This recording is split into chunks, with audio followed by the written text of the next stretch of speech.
Hey guys, welcome to the Thursday night live stream. Tonight is the portfolio review. So if you have a portfolio, you want to share it with the audience or share it with me so I can take a look at it in this live stream, then just head over to the Discord link that's in the top of the chat on YouTube. It should be pinned.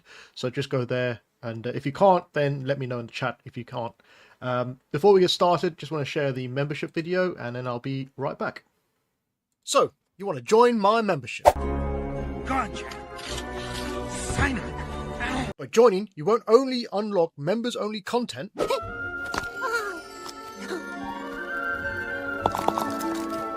you'll also be supporting my channel and the growth of the community.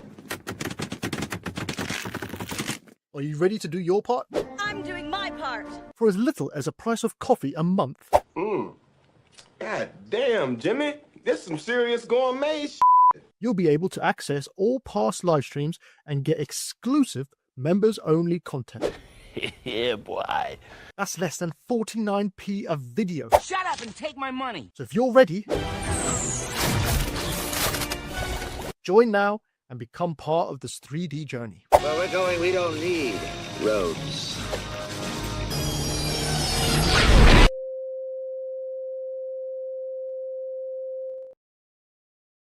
Okay, so as you saw there, you can become a member of the channel and you can unlock all the past live streams tutorials, such as the Dragon from Dragonheart, the male anatomy course that we did a couple of months ago, and the latest one, which is the Doom creature, which we're currently working on. You can unlock those live stream tutorial style live streams, and you also can become a Patreon tier level 3. You'll be able to unlock those live streams as well as exclusive tutorials such as the Velociraptor on how to sculpt a Velociraptor inside a ZBrush from beginning to end. From beginner to experienced artists will love this one, and it'll give you something cool to have in your portfolio afterwards. And it's also stage 1. There is a stage 2 coming soon, so if you want to catch up and follow along to stage 1 and then be ready for stage 2, then I definitely recommend becoming a tier level 3. The next one that they have at the moment, which they're working on, is the Golem tutorial. So they're working on rock creature at the moment using hard surface techniques and organic sculpting techniques that I've sort of learned over the years. So you can learn how to sculpt your own golem as well and have that in your portfolio too. Tonight is the last night of the 30% off April 1st to 30th on all products on my ArtStation, except for the bundle products, just the single products. It's 30% off, and all you got to do is have the coupon code, which is creative30 at the checkout, and you'll get 30% off. I'll just remind you that it is ending tonight, so if you don't get it before the end of the tonight, you won't be able to. Hopefully it's still actually working. I'll have to check after the live stream just to make sure that coupon is still active. If it's not, then I'm sorry if it isn't. Okay, so this is the portfolio live stream. So if you want your portfolio up on this on the screen and want me to go through your portfolio and maybe give you some hints, if you want to sort of talk to me about what you want to do in the industry or what you want to aim towards with your portfolio, then please just let me know in the comment section. Like I said at the beginning, there is a link on the Discord channel at the top, pinned to the top, so if you want you can go there and grab it. Okay, let me just put the comments on. There we go, comments are on. Hey Cakester and Celestials, nice to see you guys back here tonight. Hope you guys are well, and let me grab some music. And also I've got some topics I wanted to go over as well. There's a new Alien Isolation trailer. It's a short trailer, so it's sort of short trailer. I just want to talk about that as well. And then I've also found a since we're sorry, I'll put it on the portfolio. So since I work from home, I normally have time during the day to put something on in the background, and that's how I normally keep sane, right? But I found a really cool game, which is like a 5-part game at the moment, and it's called Poppy Playtime, or Playtime Poppy. I've watched some other people playing it, obviously, because I'm working at the time, but I also just wanted to touch on that as well, because I think that's something that could be like the next thing for games, right? That's going to be the next thing for not major games, but a good way to start your career or start a company from scratch is how they manage to do it. So I'll talk about that later anyway. So you can see we have oh, say hello, Master Splinters in the chat. Good evening. So as you can see here, we have this creature which I really just want to get through, to be honest. I kind of want to get this thing done because it's it's taking a long time to get this one done. I guess it's only because we work on it during the portfolio live stream, so we don't really get that much time to do it. And obviously I've been very busy at the moment working on an actual client's project, so I can't actually get around to doing a lot of 3D work in my spare time. So yeah, I'm going to actually just get on and start doing something to this guy. I think we got as far as we could with the block out of the individual pieces. I'm just going to start merging pieces together now because it's just taking forever. By the way, how's everybody been? I hope everyone's staying safe and is okay. There we are. Going to merge the body. I'm just going to solo that. Check. Yeah. Still dynameshed, which is good.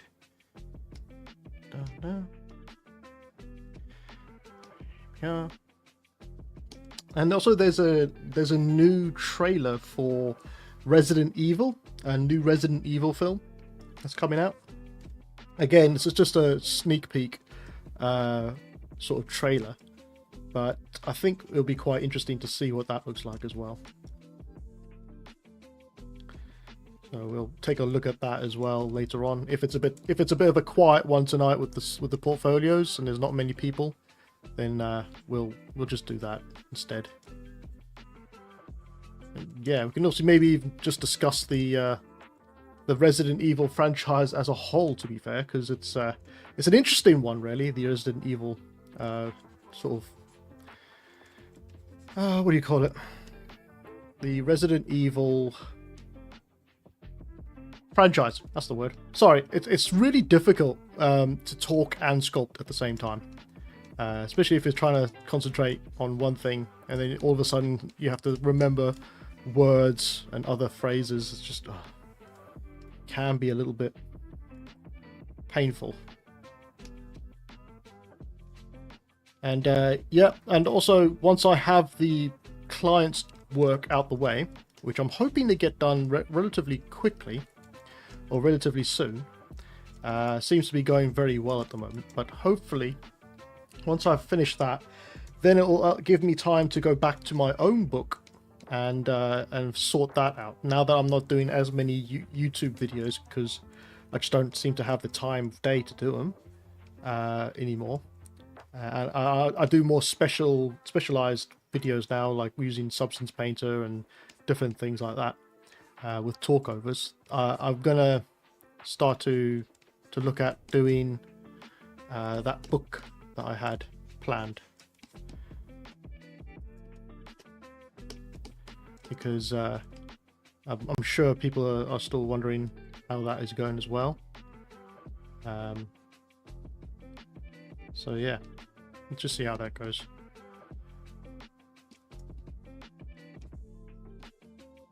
Is anybody here from the UK, by the way? Because it's a bank holiday weekend, and I was wondering. I think it's a bank holiday weekend. I'm sure it is because I took a day off on tomorrow, so hopefully it is. But just wondering if you guys had any plans for the bank holiday. If you have any sort of holiday time on your hands. There we are.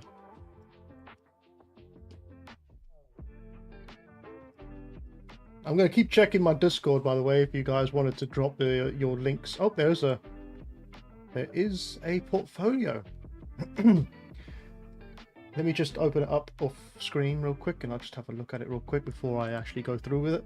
By the way, I'm going to ask Leland Van Leer, if you're in the chat, let me know. Just let me know in the chat what sort of what you're looking to be. Is it a creature artist, character artist?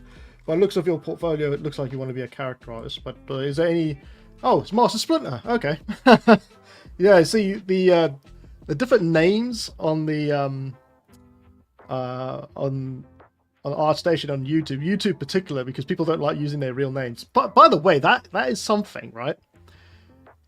That I can't believe the youth of today don't get, because when I was young, I'm talking for about 20 years ago, when the internet was relatively still new, we were always told by our parents, never put your real name on the internet, right? Don't ever put your real. We even got like school assemblies on the dangers of putting your real identity on the internet. But if you look at the internet now, everybody's just using their bloody names left, right, and center. Nobody cares.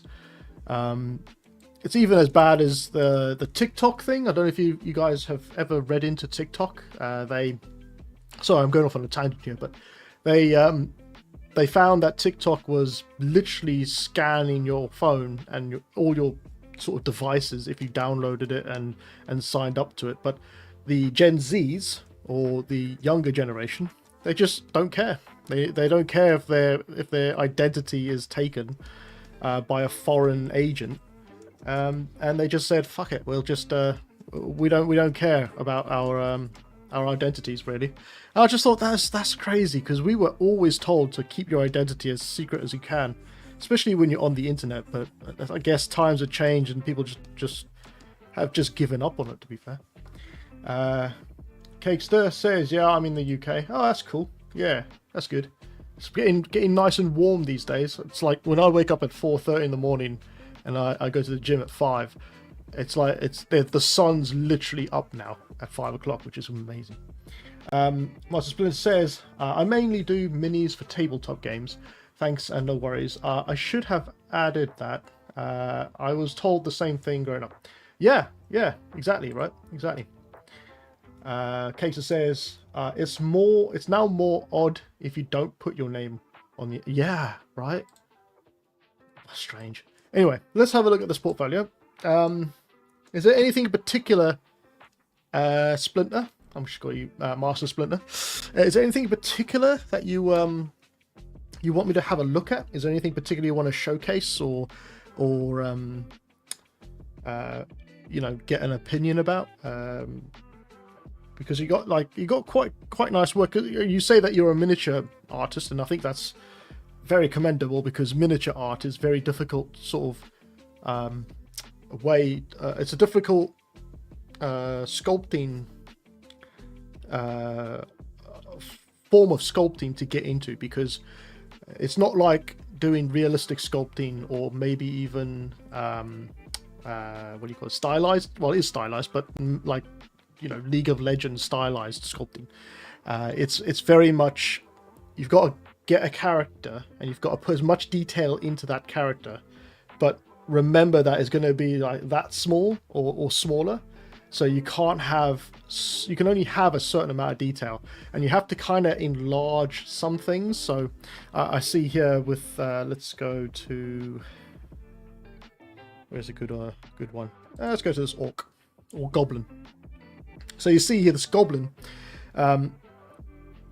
It looks like you're taking into account the bigger shapes. Like if it was a sort of normal character, you would expect to have a lot more detail in it. But because it's going to be a 3D printed model, like it is here, you'll find that you can only put a certain amount of detail into it, because otherwise it's just going to be completely washed away with the 3D printing.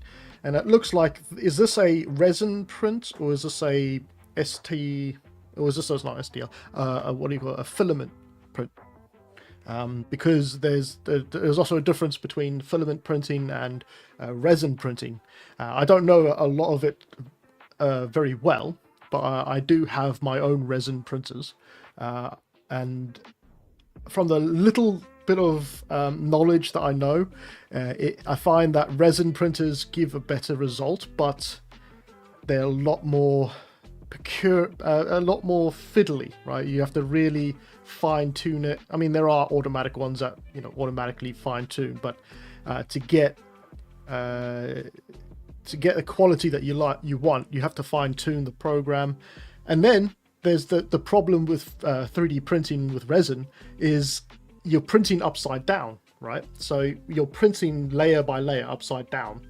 And it's kind of it's done through heat, isn't it? I think it's done through a heat on a screen. I could be 100% wrong, but from what I can remember is that it prints upside down, and if anything breaks in that procedure, especially at the very beginning, you won't really notice until it comes out of the liquid, and then it could you could be at the very end of the process, and because it's lifting off of the screen underneath, which is it's like a UV screen. It's like it lifts off the screen. It's constantly pulling away from the screen, right? So what happens is the laser or the heat comes from underneath, and there's a small gap between the resin and the plate that the resin sits on, and that gets heated up. And what happens is that hardens, and so every time it pulls off of the layer or the screen, sorry, it becomes very. It doesn't become very loose, but it becomes loose on the plate if you're not careful. So you could get to the very end of your model being printed, and with that last pull or last couple of pulls, it'll start to pull away from the plate, and then it will just completely be off the what do you call it, the trajectory for the next layer. It's difficult to explain. I'm sure people are probably walking into this live stream thinking, what the fuck is he talking about? But I understand what I'm talking about. I just can't put it into words very well. I've had many prints fail, basically, and it is the worst thing ever because you literally have to start again, and these things take hours. Like even something as small as something like this creature, which is a really cool creature, by the way.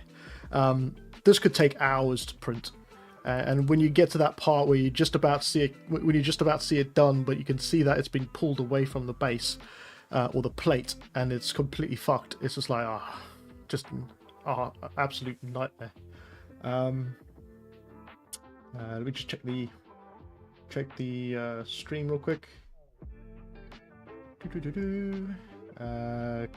Master Splinter says, what look is best for the figures? I.e., is it better for having colored render up front, grayscale, or like the end printed result, things like that? Now, that's a good question. So you're asking from your portfolio, how's the best way to show it off, basically. You're asking whether you put it into color, or you go for grayscale, or you go for like a print like you have at the top here, the top left hand corner, actual real printed models. I think I could be I could be quite wrong, but I think a good way to look at it is to get a good render. Like get a good render setup in like Maya or Marmoset Toolbag. Let me just check my one real quick, because funny enough, I do actually have a model that I'm selling, which is this one here. Now, don't look at this one. This is like a fully rendered version, right? Don't worry about that. I don't want you to look at these top two images. I want you to look at the this one here, right? So you can do like a setup in Maya where you get a turntable and you can do like a quick turnaround, but get a nice light setup, a 3-point light setup with an HDRI image in the back on the for the sky dome, and do a render like this where it's just a nice turnaround. Don't worry about that. Then you can get, well, I've just set this up for like this, and then you can get some renders out of ZBrush. So what I did is I took the model with all the little what do you call these things? They're called They're not called sprues, but they are a sprue basically. So I took a render of it inside of ZBrush with a very basic color, gray, and then also the base there. And then I also did a quick turnaround, something like that. There is a way inside of ZBrush to make your models look a lot better. I could show you actually in a minute how to do that.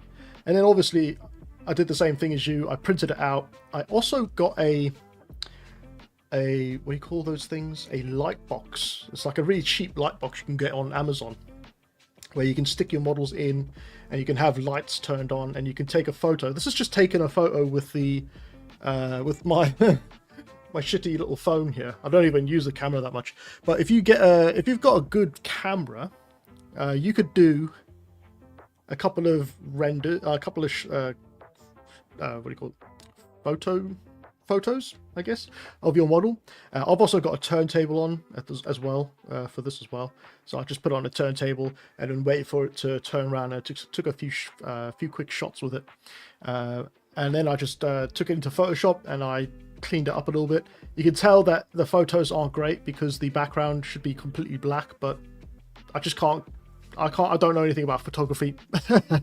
So if I was to do more STL files in the future, then I would definitely get a professional or hire a professional. Like you could hire if you're doing this professionally, obviously, you could go to a studio where they have these set up for you, and you could just go in with your model and take photos of it using their equipment, and then sell and then sell it like that. But if you're doing a home style one or like a makeshift one, then a nice black background, matte black background, with a decent camera and some, again, a light setup, so 3-point light setup, you can't really go wrong too much. But I'll show you inside of ZBrush actually. So inside of ZBrush, when you're doing your renders, because I can sell, let me just get your where is it? Let me just go back again. So I can tell by your the techniques you're using that you are using a material to show off the curves and the edges of your model, right? Because you want to show off all those little details on your character, because it's going to be a small character. You want to show it off as much as possible in the render, or the little like cavity maps and cavities and stuff like that. So when people paint it, if they buy your model and they paint it, they want to know that there's enough cavities inside of your character to enable to get that sort of look, right? So if we scroll down to a couple of these here, I will say that if it's going to be a printed model, try to keep the detail, especially scales. I find scales are very difficult to get right when 3D printing, because you don't want to have them too small and you don't want to have them too big. You want them just right, but sometimes you could actually get away with no scales, maybe sometimes, or I tend to find that bigger scales are better instead of having these alpha prints, but that's another thing entirely. What I was going to show you the ZBrush. So if I was inside of ZBrush, right, let me turn on all my model. I'm just going to open up my render tab here. You don't even need to have a really good 3D software like Marmoset Toolbag. Marmoset Toolbag is amazing. You should actually buy it, because you can buy a perpetual license and you've got it forever, and you can use it. You can set up a scene, plug your model in, and just keep using the same scene to render out your model, right? It's really quick and really effective. But if you don't have that, then the next best thing is to use, well, ZBrush, because you've got ZBrush. Or if you've got Maya, you can set up in Maya. So in the Render Properties tab, I'll turn on the shadows and ambient occlusion. Turn up the raise angle, and on the ambient occlusion, bring it down the blur. Turn up the resolution. Turn up the raise. Now, I'm just going to do a quick test. I'm going to turn the floor on so I can see where the floor is. Just let that render. All right, cool. So we got yeah, it's not too bad. It's not a bad render, right? Let's say that is our render. What I'll do is I'll stick with the basic material for now. And it's because I saw that on your one, you went for a material such as this one, right? Where you can see all the cavities and stuff. But you don't need that one to start with. What you want to do is you kind of want to build this up in the filters inside of ZBrush and BPR filters, say. You can now go in here and start playing around. Once you've turned on the BPR, so you have to make sure BPR is turned on so you can see the render in the image here, in the screen here. Then you can come over to these BPR filters and turn these on one at a time. So the first one here is called a sharpen. What that's going to do is just going to sharpen the image, crunch it a little bit, make it a bit sharper. Then you can have the auton, which is basically a big light. It's just going to make the entire thing brighter. But what I do is I normally turn on the mask up to 1. So it's only affecting the character, and I'll turn down the shadows so it's not affecting the shadows, and turn down the ambient occlusion as well so it's not affecting those areas. And then what you can do is it's a great way to blend different materials now. So if I turn on the glow, you don't actually have to stick with glow. You can actually change that filter. So I'll come over to the filters, click on it, come down to materials, and that will be now a material tab, right? So what you want to do now with the texture is just click on the texture. Now I have a lot of textures here to play with, but if you don't, then you're just gonna have the basic ones. I'm assuming you've got at least a couple of materials that you can use. So we can go back to that blue gray with the cavity and turn that on, right? And then what I can do in here, instead of having it as a normal, I can have it as multiply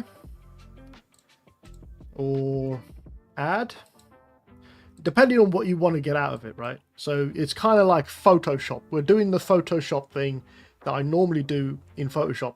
We're doing it all, or we're doing as much as we can inside of ZBrush. Okay, so we just turn that down a little bit. Again, I don't want to affect the shadow. I don't want to affect the ambient occlusion. Turn on the next one. Now this is actually put as displace, but you can actually change that to material shading again, and come over to the texture. And let's say we want a little bit of specular highlights. So what we'll do is grab the blend down here, and that's going to give a nice little specular highlight on there. And I'm just going to add that as a add, or better yet, a screen.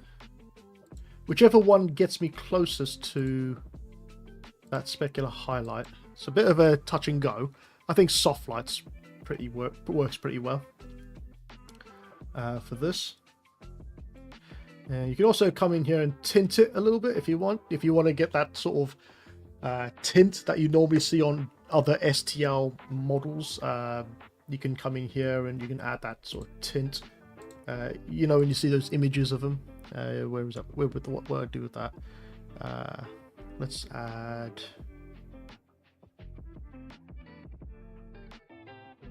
this one. So you can tint it a little bit, and you can change the parameters down here. You can change the hue of it. I think you can. I'm not 100% sure, but what the down below here, what happens down here, but you can change the texture again to something else. Let's see. Try and find a good one.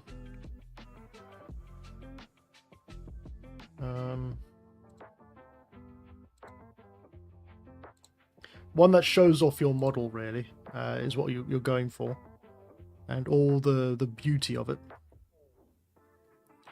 No, that's not too bad. I mean, it helps to show off the the model, right? And that's exactly what you want to do really, is show off the detail on the model.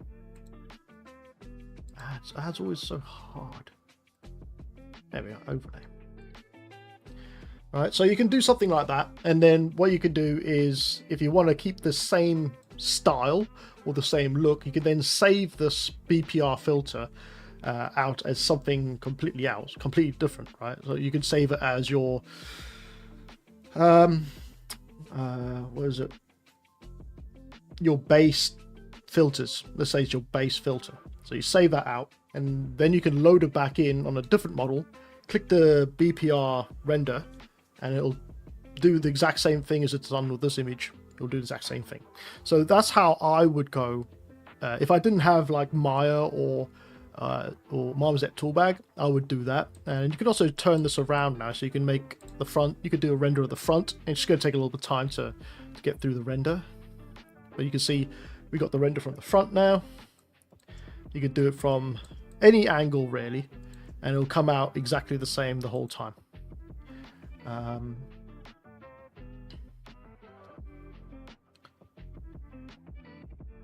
Okay, so that's what I would do.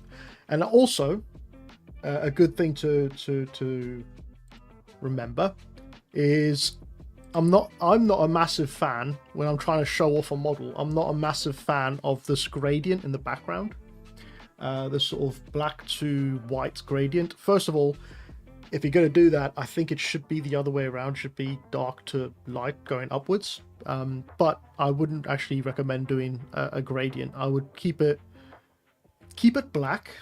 But if you have to, make a little plinth or little stand to put your character on, right?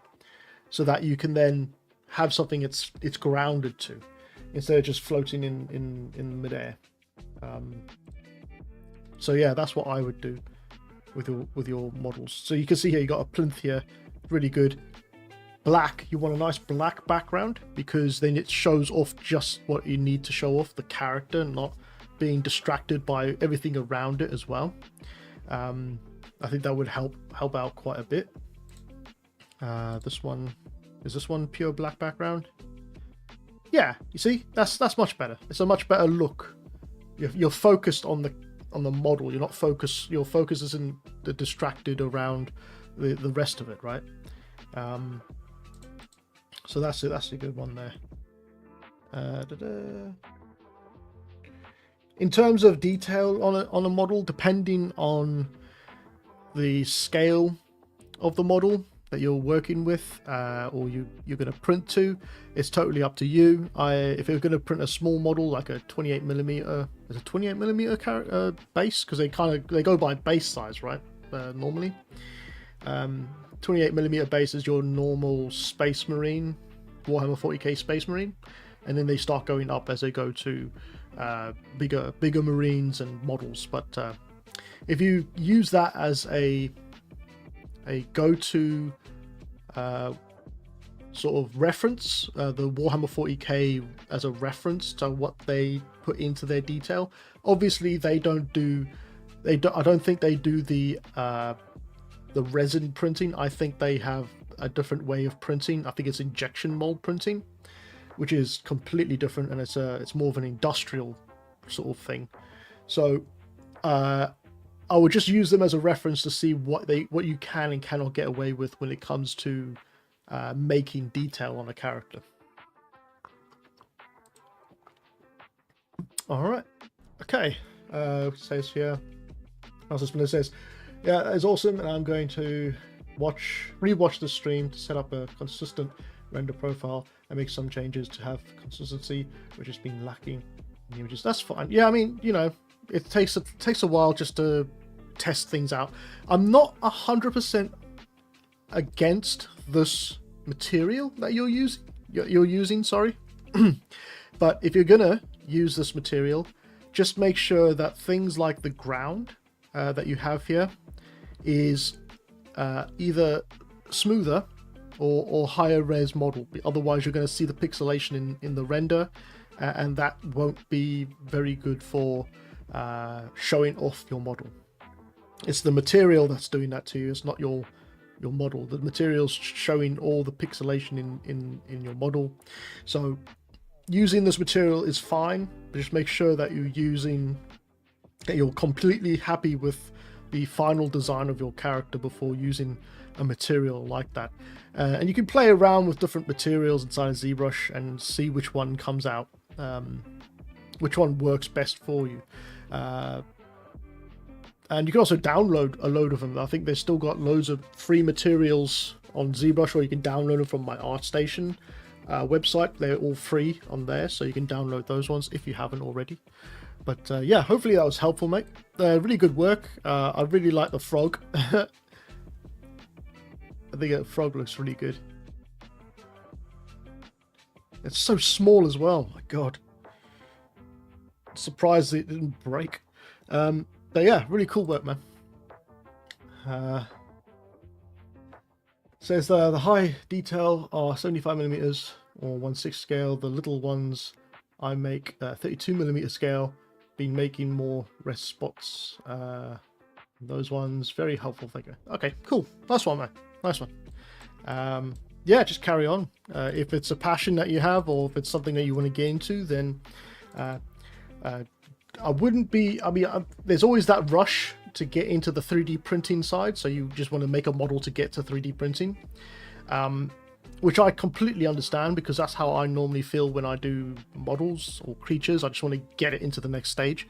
But if you're happy with the results you're getting from the prints that you're making, then I would definitely spend more time on the actual sculpt and getting that to the next level, so that you can then get a really good sort of print out, as well as a final render for that print. I wouldn't be in too much of a rush, basically. But it's really good. Let me just check the Discord. Okay, no one else is in there. That's great. And it gives me more time to do some sculpting. Kaker says, how would you go about making a snake base mesh? A snake base mesh? Good question. Now, snakes, I don't like making snakes, because snakes, you have to do them in the pose that you want them. Otherwise, it's difficult to pose them later. It's not impossible, but it's difficult, because what happens is when you do the pose, if you had a straight snake, which is what you normally would do for a game, right? You just have a long tube with a pointy end and a mouth at the other end, and that would be your snake. And then what would happen is they would rig the snake with bones in order to move it. But if you were to do it for a portfolio piece, so you want a nice snake that's all curled up it's all curled up and posed nicely, then I guess there's no real base method you can use, because you could make a base model. You could do multiple base models with different poses of a snake. So you can have one curled up with its head popping out the top. You can have one sort of in an S shape on the ground with its head sticking up. You can do those as base meshes. But then you'd have to make sure that the detailing stage, because I mean, how much detail could you put on a snake? There's only a certain amount of things you could do. Most of the detailing of the snake is going to be in the head, right? Because that's where the most of the interesting part is on a snake. The rest of it's just a body. And with the body, you can actually use like nano mesh or insert mesh on topology. So there's a method inside of ZBrush, I believe, where you can, if you have a really good topology of a character and good UVs, then you can map it so that when you use the insert mesh brush to add a scale, it'll add a scale on each and every single sort of quad, all the way down the tail, all the way down the body and stuff like that. There is a way to do that, but it's very tricky, actually. You might think a snake's quite an easy thing to sculpt, but it's a lot of forward planning you have to think about when doing it. My best advice is to keep it as clean as possible. You're probably better off making the base mesh inside of Mayo, so it's a nice clean mesh, and you don't have to worry about dynameshing or anything like that. So I would actually create the base mesh in Maya first, as well as the head, or keep the head separate, and sculpt the head inside of ZBrush separately. It's a difficult one to think of. It also depends on what you want to use it for. If you want to use it for a game, then straight is the way because you can rig it. If you want to use it for like a portfolio piece or sort of image, then you'd have to sculpt it as its pose, you know, as it is posed. Casey says, I'm planning on rigging it so would be straight at the start. Would it just be a long tube because the body is literally compressed so it wouldn't work? Is is that literally or is that laterally? Laterally? Compressed so it wouldn't work. Yeah, it would be a tube. I worked on Far Cry VR for Endreams, and they gave us a load of, was it biomass or not biomass? Ubisoft gave us a bunch of their animals that they had from the game, and from what I can remember, the snake was just a long tube, and it just had repetitive UVs so that it could, you know, have the scales all the way down, and then the head was the only thing that was unique. But yeah, it's just a tube if it's for a video game. Anyway, hope that's cleared that up. Let me just check my Discord. Nope, no one else. Brilliant. Well, not brilliant, but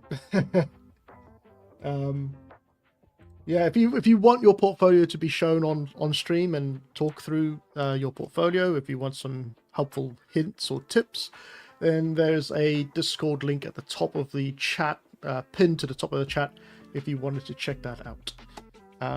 Okay, cool. So before we get started, I thought maybe we could have a look at that Alien Isolation 2. I did put a poll in the live stream about Alien Isolation. Let me just check. Okay, it's going good. I'm not going to play it just yet because what I want to do is I want to show you guys the teaser trailer for the Alien Isolation 2, and then I can maybe we could just talk about Alien Isolation 2 and how bloody good it was, or how good Alien Isolation was, and how it sort of changed the way horror games, I guess, have been made since 2014 when it came out.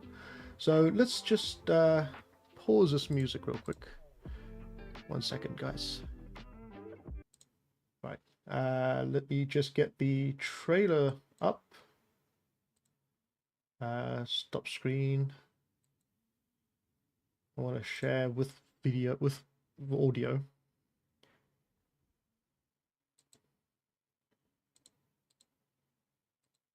It's such a weird thing, this what do you call it? The StreamYards. It's a weird bloody thing. Hold on.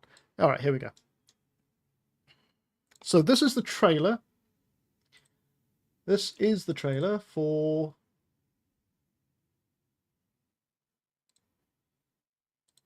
Alien Isolation 2. Sorry, I was just looking at the chat. So let's just have a look at it, shall we?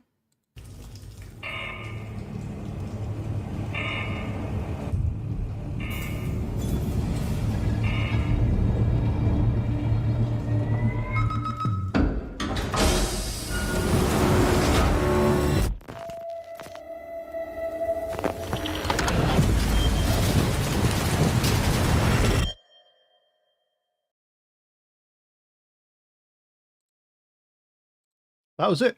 That was the trailer.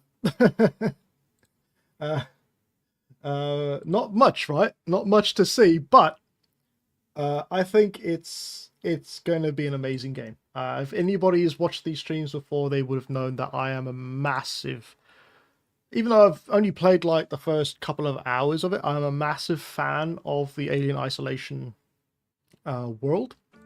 And I think the story that they shared on the first game was really well done. It's kind of like the alien film that came out, the Alien Romulus that came out.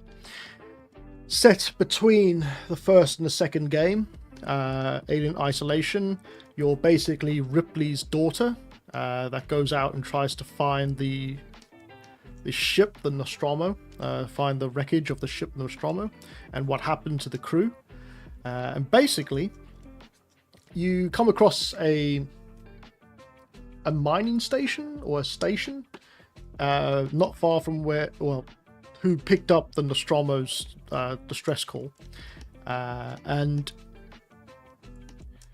you're kind of thrown into a hell, right? That is the alien world where, and I think this is where they got the line right with the feeling right with the game, is they basically gave you no weapons whatsoever to fight the aliens. You can't kill the aliens, right?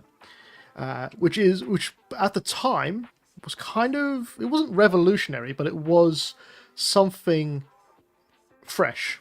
All right, because before that you had games such as the Alien vs Predator, other Alien franchise games where you were like a Marine, so Alien Marines, I think it was called. And basically, there was no fear factor with those games. And when they announced the release of this game, Alien Isolation game, where you literally didn't have any weapons to fight these aliens, you're basically just supposed to survive. I think that actually started, well, it didn't start, but it helped to bring forward the survival horror genre, right? And I think that the Alien Isolation 2 is going to be an interesting one, because it looks like they're going planet side. If you saw the trailer, the teaser trailer, it does look like they're going to go planet side with it. So that should be interesting. A lot of people are saying, could it be part of the Alien world or Alien story still? Since maybe it's the colony that was on Alien 2, where Ripley and the Marines have to go and figure out what happened to, was it Hadrian's? Something Hadrian. I can't remember the exact name of the way station, but they have to go and figure out what happened in Alien 2, right, to the station.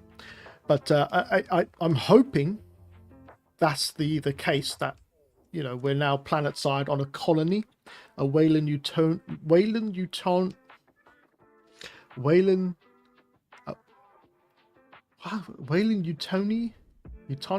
Weyland-Yutani. I think that's how you say it. When we're on one of those planets, and we have to go and figure out what's going on. Unless it can't be. I'm hoping it's not going to be a continuation of the first one, because I want them to kind of branch out a little bit with the franchise. I don't want them to give us a weapon, like an actual gun. I want them still to have that sense of survival horror to the franchise, rather than just making it a straight up shooter. I think that would actually ruin the franchise. But I have high hopes, and I'm sure they're not gonna spit on the memory of Alien and the franchise itself. So hopefully that's going to be good. I've heard really good stuff about it from some reviewers online who've had a chance to go to the studio. So yeah, hopefully it's going to be another smash hit, and the horror genre continues, right? Speaking of horror genre, say that again. Speaking of horror genre films or games, I believe, I could be wrong, from when I was watching it a couple of days ago, it looks like it's a relatively new one, but Mob Entertainment, I don't know if you guys know who Mob Entertainment is. You might know them. Let me just bring this over. So Mob Entertainment have released Poppy, or are going to release Poppy Playtime 5. I'll be honest with you, I had no idea what Poppy Playtime was for a very long time. I kind of stumbled across it when I was watching a YouTube creator play it, or Twitch streamer play it.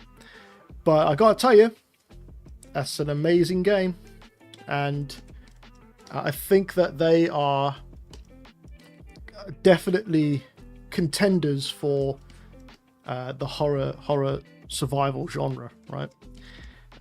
It's quite interesting though, because what the studio did, I believe is what they did, is they, instead of making a full-on 6-hour game, right, to start with, so they're on Poppy Playtime 5 at the moment, and they've made 4, 3, 2, 1.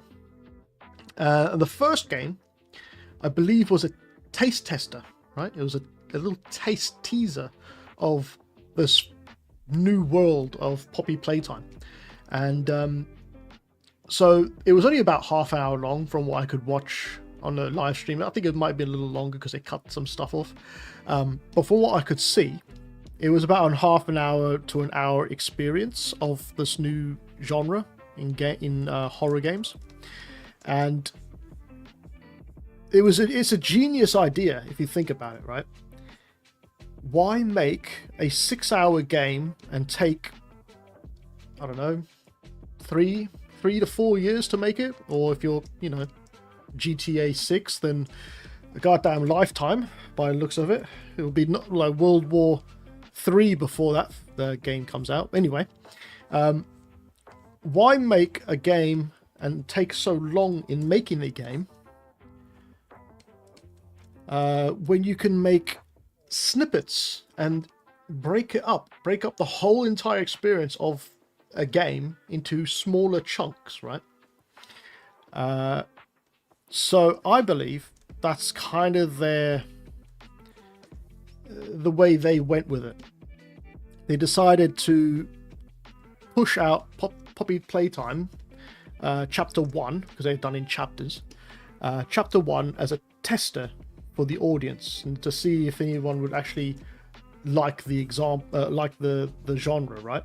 And it became quite a big hit, so they set themselves aside and they decided to make the second chapter, then the third chapter, and every time they created a new chapter, it was actually longer. The game was getting longer and longer, and the production quality, the production quality on number 5 is amazing, So I think they knew how they were going to approach this, knowing full well that the horror genre is there's a massive market, especially indie market. And I think when they first started, they were kind of like an indie studio. They're pretty big studio. Well, they're still, I think they're still an indie studio, but they're getting quite well known now. I think the only game they've made is Poppy Playtime, but I think that's a good thing as well. It's their brand, basically. And if they can do it well, then why not just have one brand? But anyway, I thought I'd just share that with you. Poppy Playtime is an amazing game. It's an amazing horror genre game. It's a puzzle-solving horror genre game as well, which is kind of crazy.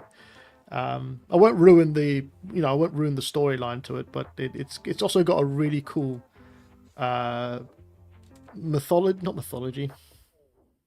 A really cool story to it, and backstory. Like everything's got every single chapter adds to the story of it, right? Which I think is just great. It's kind of like those anthology games you used to get from those anthology games? I can't remember the names of them now. But it started off with what was that game? Not Dead by Daylight. Was it Dead by Daylight? Was it Dead? by Daylight. No, that's not the one. Oh, Dead by Daylight. I can't remember. Anyway, if anyone knows that one, then let me know in the chat. But yeah, I just thought I'd let you guys know. If you haven't already, go check out the Poppy Playtime video game. It's a must play, I guess, if you have time. I haven't got the time, but I do watch people who do have the time, and I can highly recommend that game. It's pretty like jarring to even watch. You know, the jump scares and the puzzles are quite something. Cool. Anybody in the chat? Let's just check. I'm gonna check me Discord. Gonna refresh it. Nope, nobody. Good. I can carry on sculpting.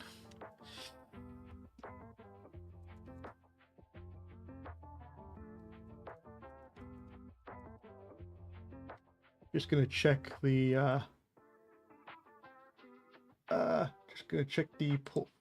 the poll I put up. So let's end the poll now. Let's see what's going on.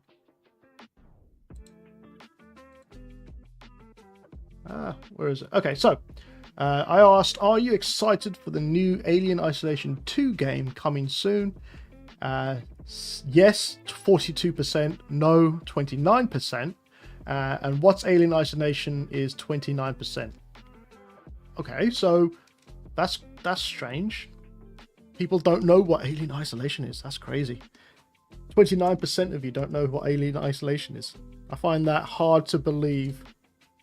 I'd like to know, you know, put in the comment section if you've never heard of Alien Isolation and if you've been living under a rock. But it's interesting, you know. I mean, there's plenty of games I don't know. So I won't hold it back on you guys too much. But a 29% saying no, I want to know why. Is there a reason you guys don't want to or aren't interested in it? Or is it just something that's not your cup of tea, guys, basically? Because, yeah, I enjoy it. I enjoyed the watching it or play. I mean, I'm working on it. I'm working on playing it still. But from what I can remember watching, it was an interesting game to watch. And hopefully someday I'll be able to play it. If I have time.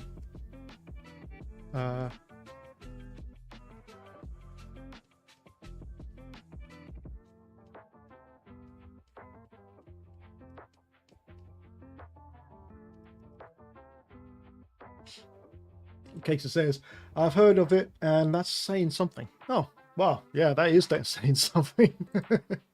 How's that Harry Potter sequel coming? Season's coming along. Monster Splitter says, know of it, but haven't ever gotten around to playing it. Time just isn't on the side. Yeah, I know. You know what? I watch a guy. What's his name? I'm going to get his name. 1 second. I'm going to get his YouTube up because he is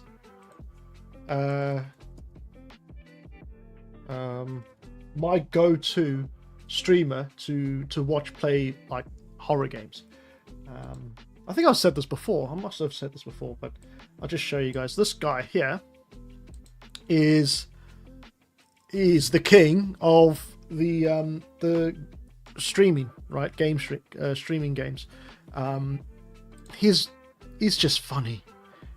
He's just so funny, and it's so fun to watch him because he's such a charismatic person and really nice guy.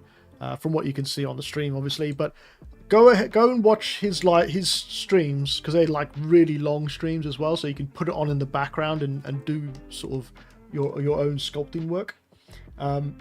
Just have that on in the background. That guy's playthroughs. It's so good, man. So good. I'll tell you what, if there was ever another lockdown, let's just call it a lockdown. I think, because I believe that's how he became famous, right? Or I say famous, well known as a streamer, is because of the lockdown period. If there was another lockdown period, I think that I would go and do some sort of live streaming, you know, some sort of video game live streaming or whatever.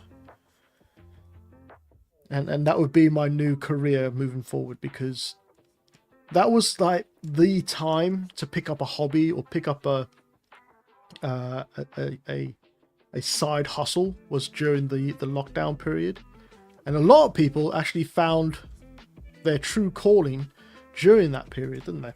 I mean, there was a lot of people that were sort of, I don't know what you call them, snake oil salesmen, or annoying fucks, I guess, online during that period. But the fact that everybody was locked down, and I mean, like nearly literally everybody in the world was locked down, so it was the ideal time to become to get famous, was during that period, because the whole world was just, you know, trying to find something to watch or do during that period.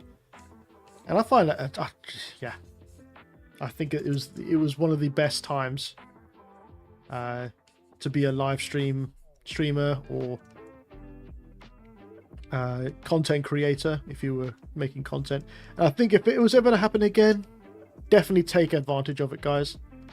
Don't worry about if the videos are going to be good or not, or if you're going to be interesting or not. Just go for it, you know. It could be a second income at the end of the day.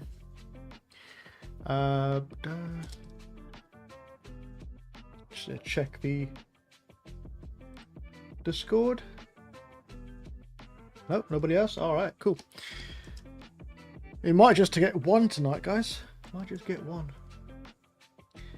But yeah. So I mean, I think that guy's moved. That King Wolves. I don't know if he's bought a places or if he's renting places, but you can tell from his live streams that he's constantly moving. And it's crazy. Like, I wouldn't even think about moving flat or moving house anytime soon. Was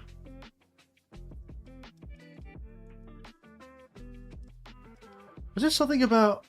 Did I mention? Was there something about Disney? There's something in the news about Disney, I believe.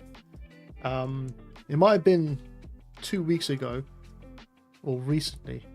I can't keep up with the news anymore, guys. I think they it's getting too much to try to keep up with the news these days. But I read somewhere, or I saw somewhere, that Disney had another massive amounts of layoffs from their Marvel department, or Marvel Studios department, which is strange because they have a film coming out soon, or coming out at the end of the year, the latest Avengers Doomsday.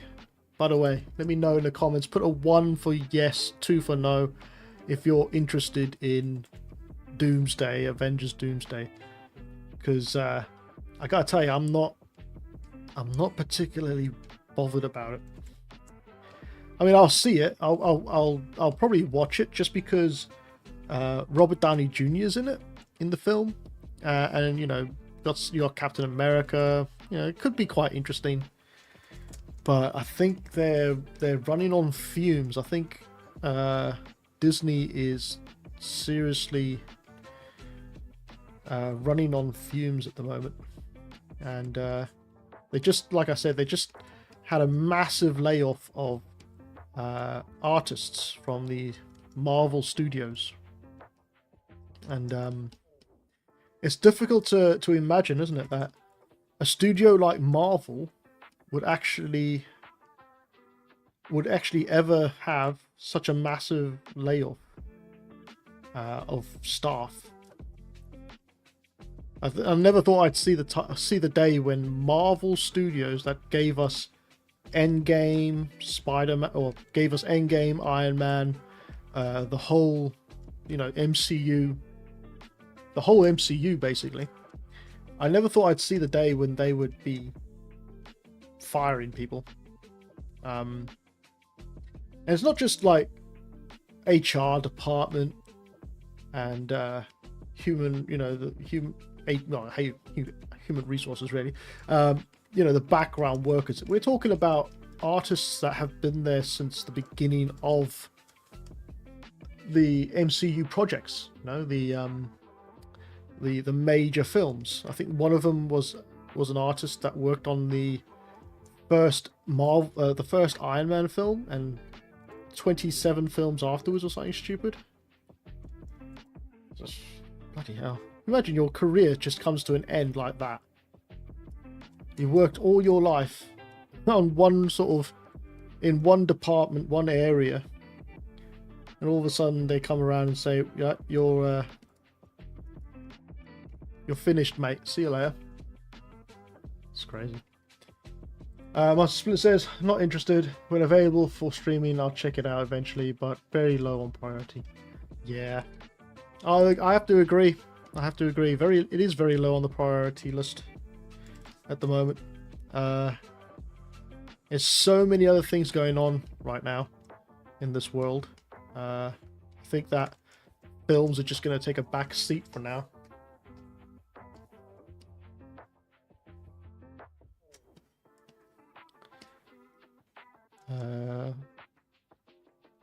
I think we're sort of coming away from the Renaissance. I would call it the Renaissance period. The Renaissance period for me would be like 2006 to 2000 and... Ooh, gotta be careful which year I say now. From 2006 to 2016, maybe 2017, 18. Those are the good years. I think since those years, everything's kind of just been going downhill, really.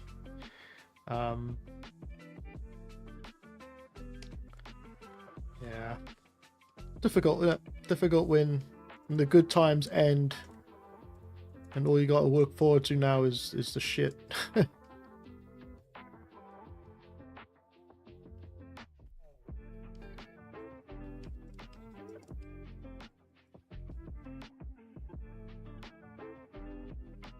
Oh, by the way, I think you've just joined. We're not all doom and gloom, or I'm not all doom and gloom.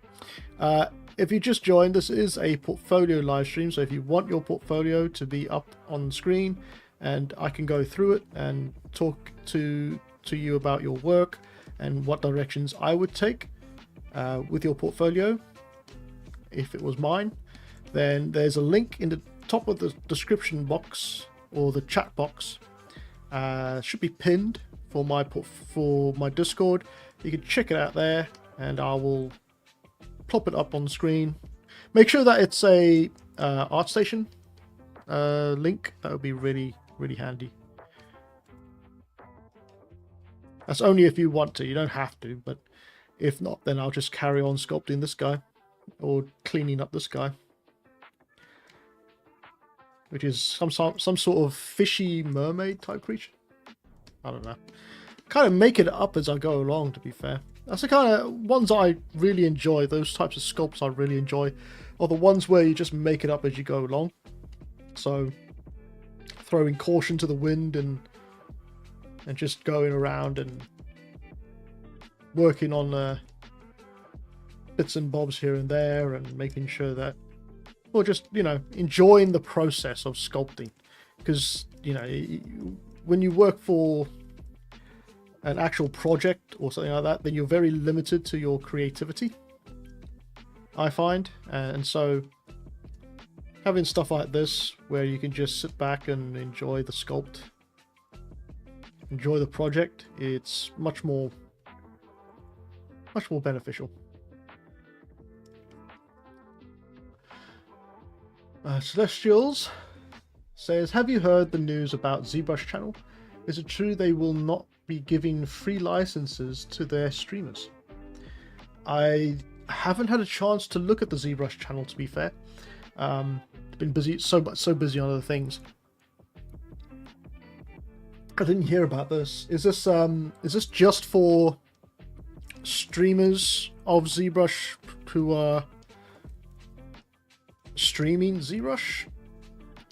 Or is it for people who own the program? That's odd. I mean, if it's gonna affect me, then I guess, you know, there won't be many live streams in the future. I don't see why that would.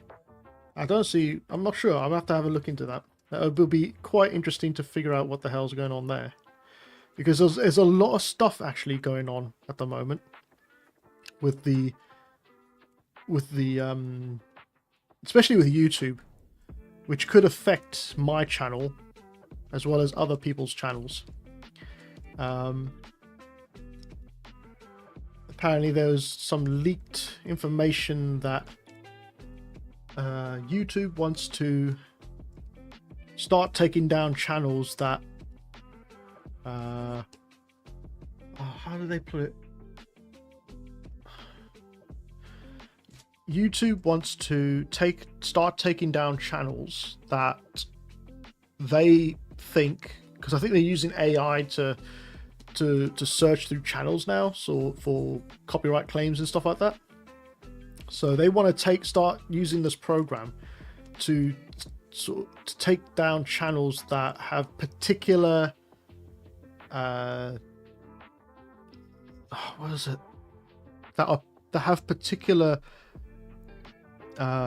themes, I guess you could say. So if you ever watched YouTube, which I'm pretty sure you have, you might have someone that you're following that is an avatar, has an avatar, right? Doesn't actually come on screen and talk. Uses an avatar to talk through to his public or to his subscribers. They're gonna possibly go after those creators because I guess they just want to. I'm not sure, 100% sure, but they apparently they're going to be the first ones on the chopping block.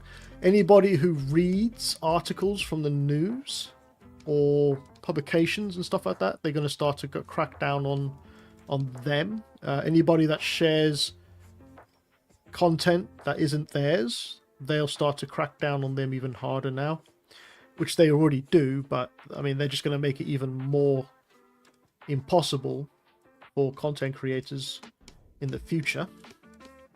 So that's something that is going to be a pain in the backside. There's other things as well, mostly to do with content creation and usage, fair usage and stuff like that. But Celestial says, I heard that from one streamer from their channel. Celestials, if you could send me the link to that video or to that live stream, because it must have been on a live stream, I think. If you could send me a link to that video, I'll take a look at it and see what they're on about. I'm not quite sure whether or not it's going to be for, or what they entail by it. You know, is it going to be for people who, like me, use ZBrush to create content, or is it for people who have a license, a streamer that's got a license with them at the moment? Oh God, I don't know. You know what?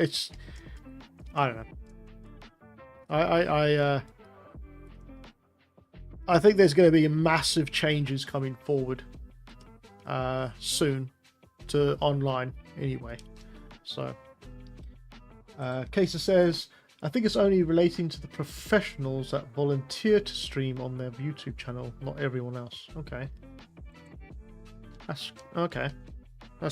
Might be a bit clearer. That might be a bit clearer. I'll have to get proper, yeah, I'll get proper confirmation about that, because it would be something that companies will start to be looking into, by the way, which is protecting their brand as well as protecting themselves. I think YouTube is going to be changing in the future, even more so than it has already, from what I can tell from other YouTube content creators. It looks like, to me anyway, like they're going to go more towards the marketing side of things than the content creation side of things. So they'll have massive advertisers, right, who they want to kind of keep happy, because they're the ones that bring the money in, obviously, is the advertisers, not the content creators. It's the advertisers, advertisements and stuff like that. So they're going to do anything to please them, and it's basically going to be like TV, right? Television, cable for the American people. YouTube is going to change their whole thing to be basically cable 2.0, and it's going to destroy what YouTube originally was set out to be, which was it's basically in the title, isn't it? It's YouTube. It's you guys, YouTube. But I guess YouTube just wants to make stocks and shareholders happy, so they're probably going to get rid of a lot of content creators by doing this, leaning more towards the advertisement revenue rather than the people who create things on YouTube. And so that's why you're going to get a lot more crackdowns on channels and stuff like that in the future.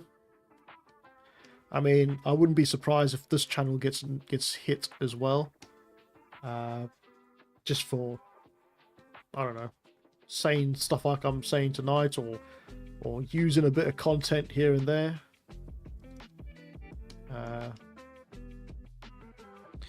Yeah, it's just what it is, I guess.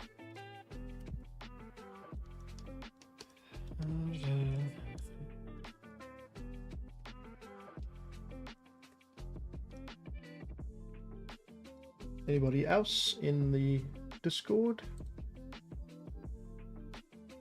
Nope, not yet. That's good. Good. Just carry on with this.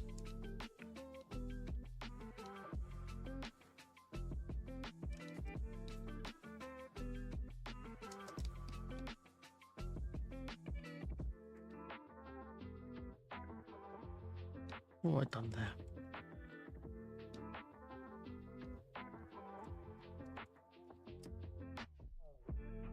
Anybody got any holidays this year? Kind of a weird thing to ask, seeing as we are currently in massive financial issues in the world, but anybody booked one from last year that they're going to have this year?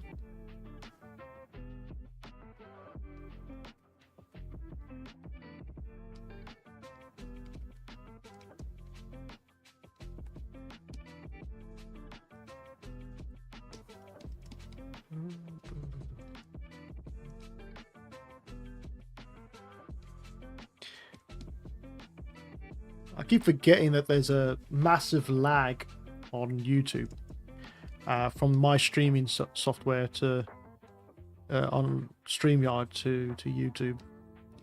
So when I ask a question, basically I get a reply a couple of minutes later rather than straight away, which is something I've never really got used to yet. It's almost like having a conversation in the future and just waiting for you guys to catch up.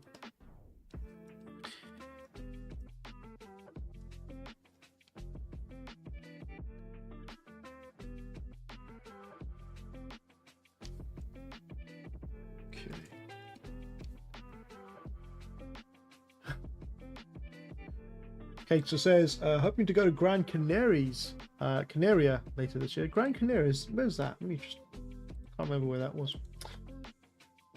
Maps. Is that in Spain? I can't remember. Gran Canaria. Oh, bugger off in Google's.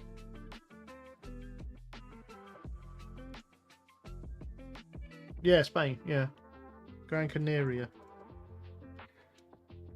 Oh wow, it's a tiny little bloody island, isn't it? It's off the coast of Western Sahara. Right, looks like the West Madeira, near Portugal. I guess so. Yeah, Morocco. Is there another one I'm looking at? Well, I'm looking at the wrong one. Is there another one? Okay, yeah. Master Spirit says closest thing to a holiday is a staycation, laugh out loud, an extra long weekend until economy and the craziness of the world mellows out a bit anyway. Yeah. Well, petrol's going through the fucking roof, so there's no way I'm going anywhere. Tomorrow says I'm taking a couple of weeks off starting next week, but it's purely for creative stuff, ZBrush, etc. Nice. Yeah. I'm taking Friday off tomorrow and Monday because I need a goddamn break. I don't really want to do much ZBrush stuff. There's some stuff I need to finish off, but yeah, when you do a lot of work inside of ZBrush like I do, it's just like you long for the days where you could just put down the pen and walk away. Basically, it's just, just walk away from the screen and get away from the screen. So I'm gonna try to, I don't know, maybe read a book, go for a walk, do something else completely in my holiday. So yeah, but you guys carry on.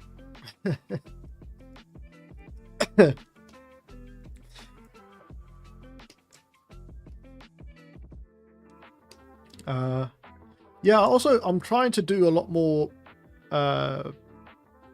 sort of painting stuff.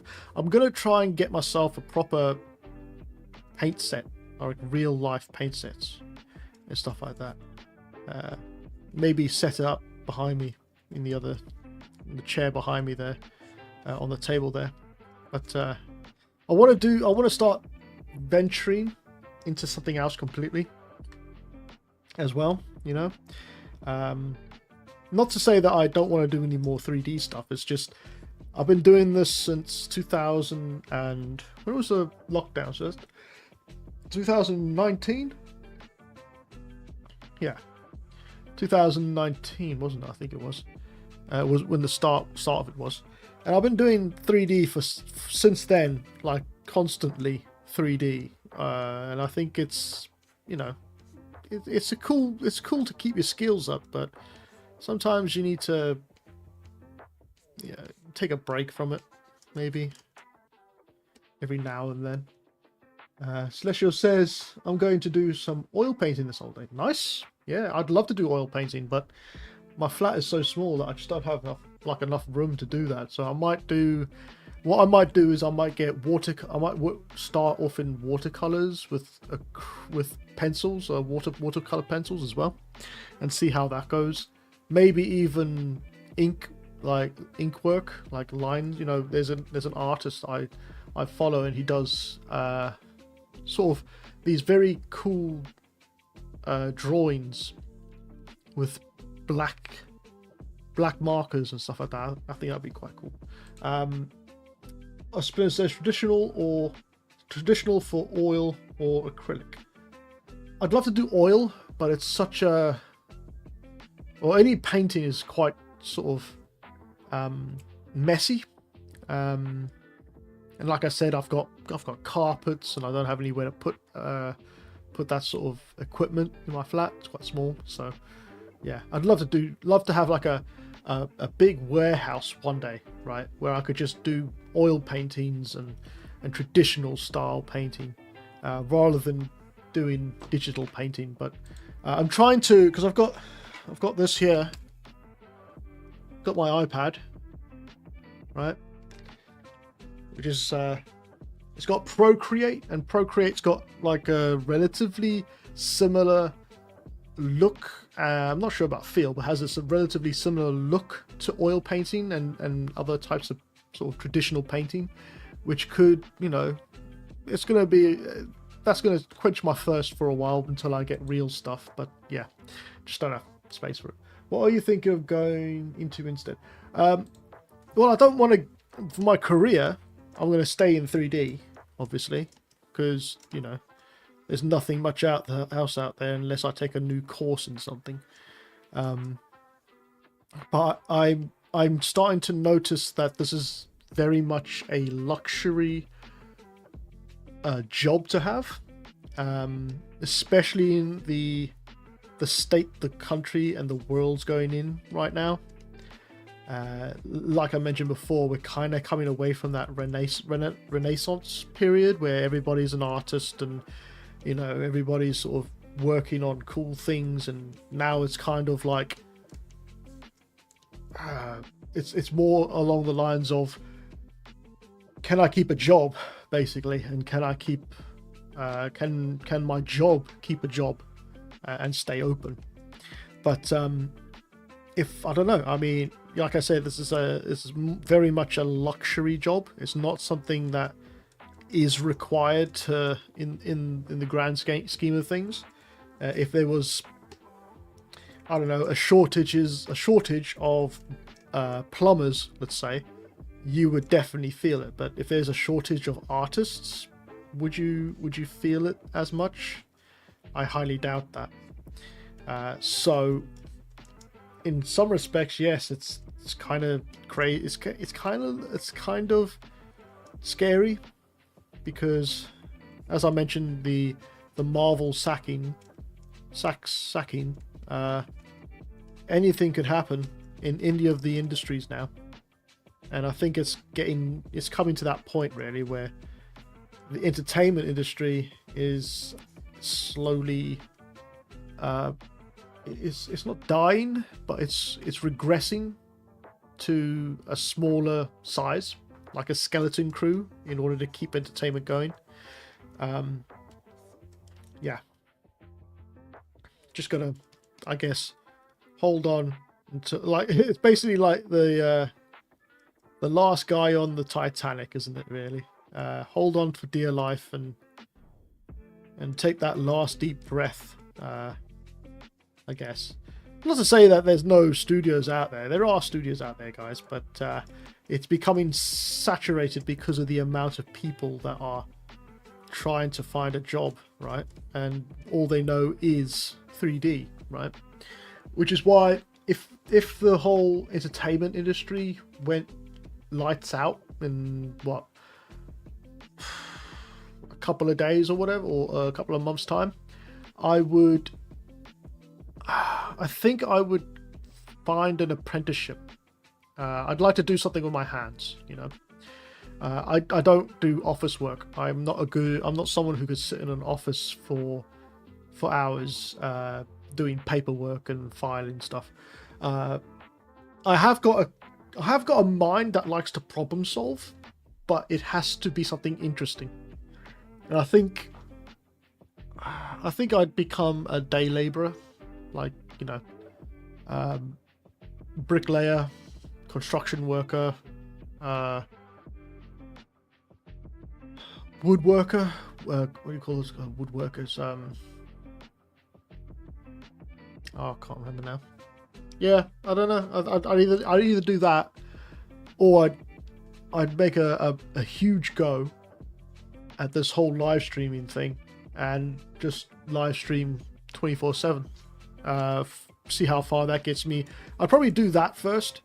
If I was to lose my job, I would do that first and see how far that gets me in 1 month. And then if that doesn't work out, then I'd just go out and I would probably pack in the art side of things and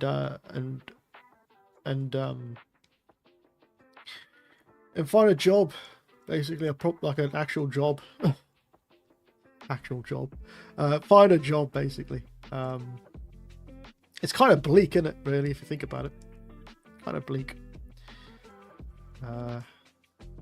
But I'm not saying that it's going to definitely happen, by the way. It's not going to... entertainment's always going to be there. It's just going to be a little bit more limited right now because of everything that's going on and all the economy and stuff like that. When the economy becomes better and, I don't know, the stories and the writing out of Hollywood becomes better, because it is kind of their fault. A lot of it is their fault. Like the writers and stuff. Not the artists. I think the artists are like just doing what they have to do to survive. You know? At the end of the day, I think it's the writers. The mindset of writers in Hollywood is just fucked, basically. They don't know what they're doing with characters or anything like that. So you could have amazing 3D models and 3D characters and environments and different worlds and stuff, but if your story sucks, then I'm pretty sure you're fucked as a product, right? But it will come back. There will be a massive part where it'll be a dry desert, and it has happened before in history. I think what's happening is the superhero genre is, I believe, is coming to an end in Hollywood, just like the Cowboys and Indians films did, or the cowboy western films did, just like the biblical story period when Hollywood died out as well, when they did loads of biblical stuff like Moses or Jason and 10 Argonauts and all those sort of historical films, right? It all comes in waves, and at the moment I think the superhero genre wave is crashing. It's going to crash and peter out, and just like, well, hopefully not like the cowboy or the cowboy western films. Hopefully it will make a comeback, because if not, then it will just go away and never come back. But I think another thing to take into consideration is, since superhero films are going out of fashion, you'll find that horror films start to make a reoccurrence, right? Start to come back into the zeitgeist.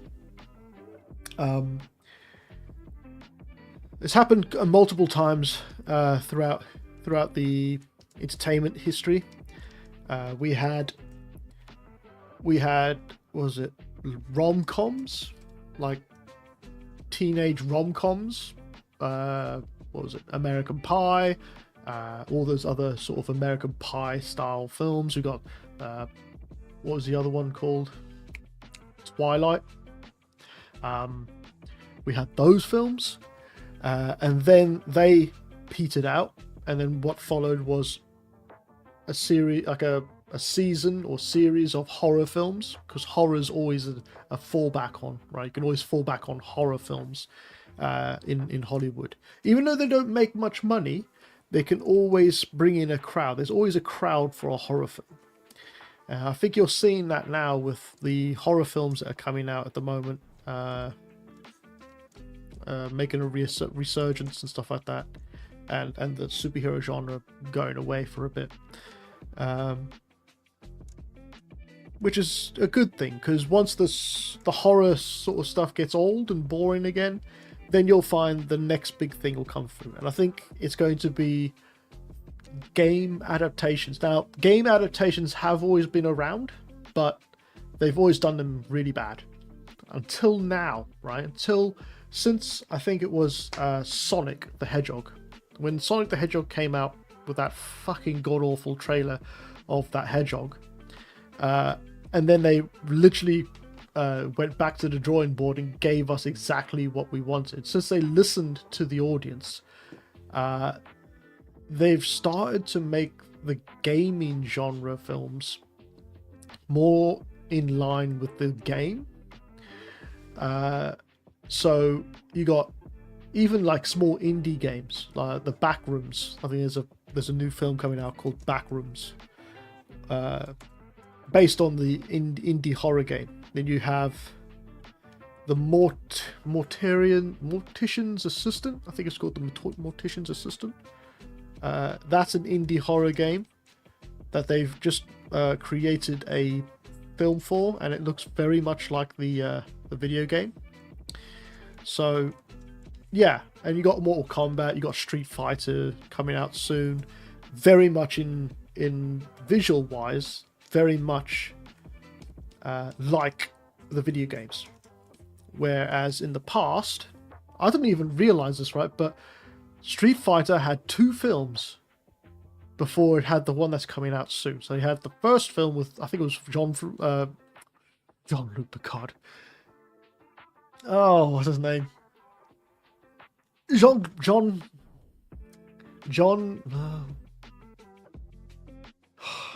Van Damme. There you go. Let's just call it Van Damme. So they had the Van Damme one first. Then they had another one, which was based on Street Fighter, but it looked shit. Let me just look it up real quick. I'm going to look up Street Fighter films. I'm talking about the live action ones. I'm not talking about the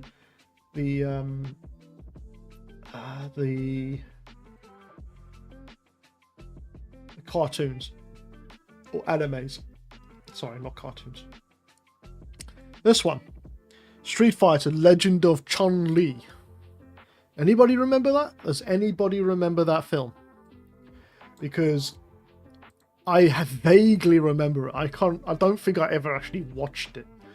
I think I'm gonna do that. I'm gonna watch that film again, because you know it's probably slop, but it's probably fun slop, right? I love, that's what I love. I love about old. No, I say old films. They're fucking my sort of childhood. But I love going back to my childhood films and watching those films because of the slop. And because they're so bad that they're good now, and because of all the shit that the Hollywood is giving us now, right?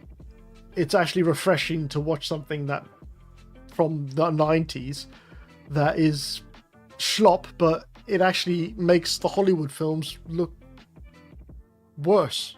Or no, the Hollywood films of today make the Hollywood films of the 1990s look better. How? Tell me. Just look at chat. So Katie says there have been some decent horror films released in the past couple of years. Yeah, definitely. Celestial says, I think the next popular genre in movies will be romantic fantasy because it's a popular among book lovers. So it's a matter of time when those books will get adaptations. You could be right. Fantasy, romantic fantasy. Now that is something that's kind of been lost in the modern era, isn't it? Romantic and fantasy. Well, mostly romance. When last have you seen like a Hollywood film about romance which wasn't sort of sidelined for some sort of messaging, you know? We used to have romantic films, and romantic films used to be watched by men and women, and men would take women to the cinema to go watch them on dates and stuff, and you know, it was a way of connecting with your loved one. And then all of a sudden, since 2016, they dropped romance films. They just try and find a decent one. You know, try and find one that was decent, that was hyped up in the media since 2016. I highly doubt you'll find any of them. But yeah, I believe romantic fantasy might come back.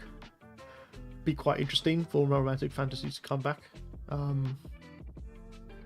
I would actually prefer it sometimes. Like, I think I read somewhere that Gen Z are sick and tired of gratuitous sort nudity in films and TV shows, like, you know, Game of Thrones and that sort of thing. They're sick of it. They don't care for it anymore. They don't want to see it.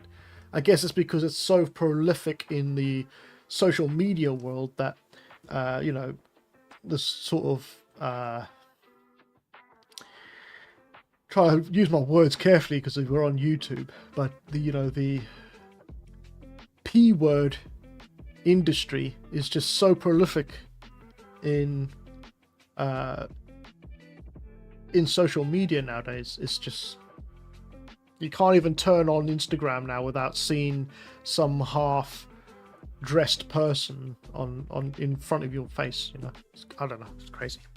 Anyway, Master Splinter says D&D and Warhammer, not sure if that one died on the chopping block. D&D, I have mixed feelings about D&D. I don't think D&D works well as a cartoon, as a comedy. I think D&D would work a lot better if it was taken more seriously. But I guess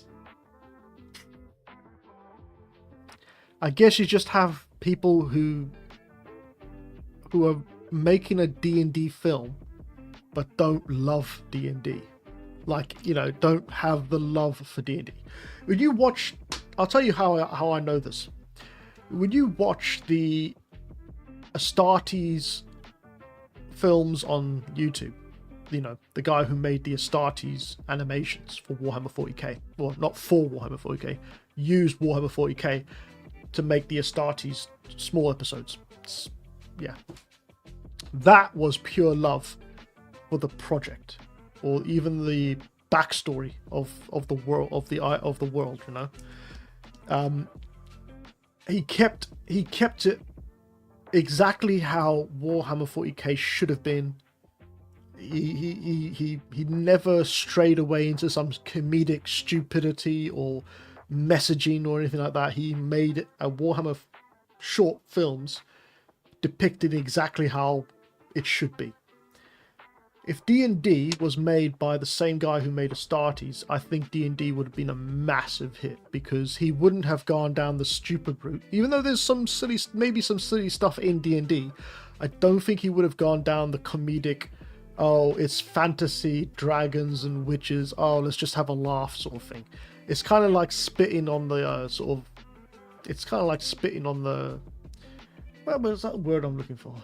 It's kind of like spitting on the IP, right? The same goes for that Rings of Power as well, like the Lord of the Rings, Rings of Power sort of stuff. You get the wrong people making the show. They're like the writers. I'm not talking about the artists. I'm literally talking about the writers and the directors. If you get the wrong writers and directors with the show on the show, then it's just not going to. It's not going to be made right, basically. Tomorrow says, I remember the shower scene. Which one was that for? Kexa says, bro, that is so true. My whole Instagram feed is basically just the P word constantly. What the hell are you looking at? I'm joking. Yeah, no, I'm joking. I get it as well. Trust me. I even put the not interested and it still shows it. Yeah. I mean, it's algorithms, isn't it? I mean, the amount of influencers on Instagram who do that sort of thing, you know, show off that sort of thing online. It's too much. They're just constantly doing it, and it's just like it just pushes the algorithm even more, you know. I don't want to get into the whole sort of battle of artist versus influencers, the influencers on Instagram. You know, the ones that take a picture of themselves and then, you know, they don't have to do anything the rest of the day. Like a 5-minute picture will get, not even a 5 second photograph will get millions of likes and retweets and all these other things that they all shares and stuff. But some artist who's spent like 12 years or 10 years or 5 years or whatever, however long it takes to make their artwork, only gets about 10 likes or whatnot. Where's the justice? Where's the skill when you can just take a photo of yourself, you know? It just gets, that sort of thing just gets on my nerves a lot. I understand how, I understand the reasoning for it. It's because, you know, assets are going to be assets at the end of the day, and people are going to be more prone towards that sort of stuff. So they, you know, whatever. It's just the way it is. I mean, we knew this before the internet was even made, right? We knew that SEX sold worldwide, everywhere. That's why. You remember that? Oh, what was it? Was it Coors Light or Coors? Was it Coors Light or Budweiser? Budweiser. They had a whole. Was it the Budweiser or was it Coors Light? I can't remember which beer brand it was, guys. But they had that whole advert where that woman was walking around a studio filled with items from the 90s of, you know, women in bikinis holding a beer beverage and all this very masculine, sort of appealing to the masculine eye and stuff like that, the sex sells sort of thing, that sort of genre type stuff. We've known this for ages, so it's not like Instagram's doing anything different. They're just doing exactly what we remember from the 90s or 80s or even further back, to sort of push that stuff out. But it's so widespread. It's just so widespread now. It's unbelievable. It's messing with the brain, really. It's not healthy. Sledger says, my Instagram feed is full of horror artists. Haven't seen any half-dressed people in a while. Fair enough.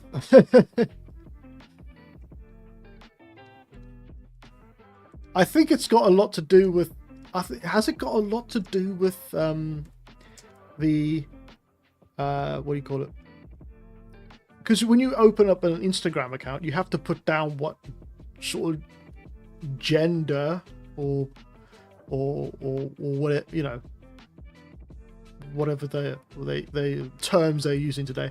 You have to put down what kind of gender you are, right? And I'm wondering whether or not the algorithm plays on the male side of things. If you put a male down on the form when you first create your account, does that mean that it automatically pushes all the nonsense that we've just been talking about? Does that automatically get pushed into male subscribers and not into female subscribers? Like algorithms, like instantaneously? Be interesting to figure out, wouldn't it? Be interesting to know how that works, because if that is what's happening, then you're kind of you're already on the back foot when it comes to the game. You're already screwed. You know, you're already failed. Well, not you haven't failed, but you're already on the losing side of that sort of thing. And no matter what, they're always going to try and push that stuff into your algorithm, aren't they? They're always going to try and make it prevalent in front of you.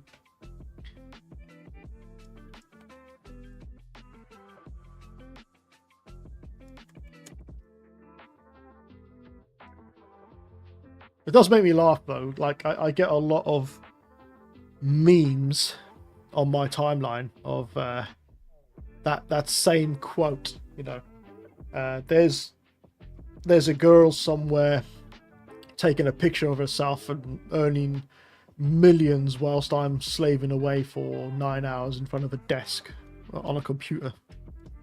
Where's the justice?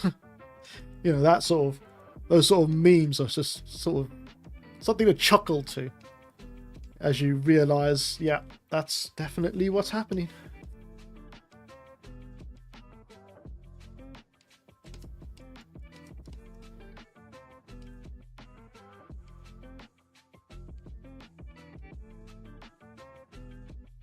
I think I saw somewhere, it was very sick to watch. I mean, I felt physically ill, right? It was one of these only chicks. Yeah, let's call them only chicks. And she was asked, how much money did you make last week? I think it was a week ago, like in a month. How much money did you make in a month through doing only friends content? And she said, oh, I don't know, I'll have to check my bank account. She got her bank account out. She got her mobile phone out and showed her bank account to the host. And she said, oh, it looks like you've got 5 million last month. 5 million in a month. And she was like, oh, did I? Oh, yeah. That's just sick. Sick money, man. Sick. Can you imagine making 5 million in a month and being so blasé, like, oh, was that only 5 million? Oh, okay. I thought it was more. Wow. Yep. And there's people out here who still struggling to find a career that they like, or to work in a career that they like, and you got people who are just like so blasé about money, you know. Oh, it's only 5 million. What's 5 million? That actually made me even more depressed. Well, it didn't make me depressed, it just opened my eyes up a bit. Opened my eyes up more. Do you know how much Mr. Beast makes money wise? I'll get it up. I found it interesting. Mr. Beast's revenue, because you know he's quite a well-known person. But I thought this was interesting. I'll just bring this over real quick. It says Mr. Beast generates an estimated 600 to 700 million in annual revenue from his vast YouTube empire, brand partnership, and feastable snack company, whose overall business, Beast Industries, is valued around 5 billion, with 2024 revenues nearing 400 million. I mean, when you're talking about money like billions and hundreds of millions, I mean, why even bother making any more money? If I had even a million, right? If I had even £1 million, I'd just quit. I'd just quit. I know £1 million doesn't get you much anymore, but it, you know, if you play it right, you can make £1 million last you a lifetime. And this guy's getting 600, 700 a year, nearly, maybe even $1 billion a year. Oh, it's sick. Sick money. Yeah, anyway, that's about it, guys, for tonight. Leaving you on a depressing note right there. I'm just going to check my Discord real quick. Nope, nobody else. All right, cool. Yeah, I think I'm going to leave it there for tonight, guys. I think we did quite well on this character anyway. You know, I know it didn't look like I was doing much, but what I've been doing is I'm just going around cleaning up the model. And once that's done, then it's just about Z-remeshing, projecting all the detail that I've just created onto the Z-remesh model, using alphas on the character, and then taking it into Substance Painter. So yeah, I think we did quite a good job with this one so far. By the way, if you haven't been looking at the ticker tape at the bottom of the screen, I'm hoping it's the right one. Hopefully it has been the right one. But there is a 30% off sale on my ArtStation, and it's ending tonight. Hopefully the Creator 30 still works at the checkout. I'm gonna double check that, but if not, then I'm sorry it doesn't. But I just want to say thank you to everybody who did purchase something from my online store. Okay, Mr. Masterflint says, cheers, thanks for rendering input and instructions, digging the character. Thank you very much. Have a good weekend, mate. Yeah, like I said, thank you everybody for purchasing an item on the store. It really does help me, because all the revenue that I make, or the small revenue that I make from my online stores, actually pays for the subscription fees to the cloud, Maya, and all the other sort of subscriptions I have. So I'm really thankful for you guys, and it all, like I said, all goes back into all the money goes back into hardware and software. So I just want to say a big thank you to you all. I hope you all have a great long weekend. I'm definitely going to have a nice sleep tonight. I'm going to sleep in tonight, hopefully, and wake up late tomorrow. But yeah, I hope you guys have a great weekend. Next week we are working on Monday. Yeah, fuck, I think it's Monday. Yeah, next week Monday. Or should I take? I don't know. Maybe I'll take that Monday off as well. Yeah, I'll let you guys know through the post and on Discord about Monday, because I think I might take that day off. Because it is a bank holiday. I think I might be with my family on that day. So thank you very much. Have a great weekend, and don't do anything stupid. If you are going to do something stupid, don't do it drunk. And I'll leave you now to have a good night's sleep, and thank you very much for joining tonight. So take care.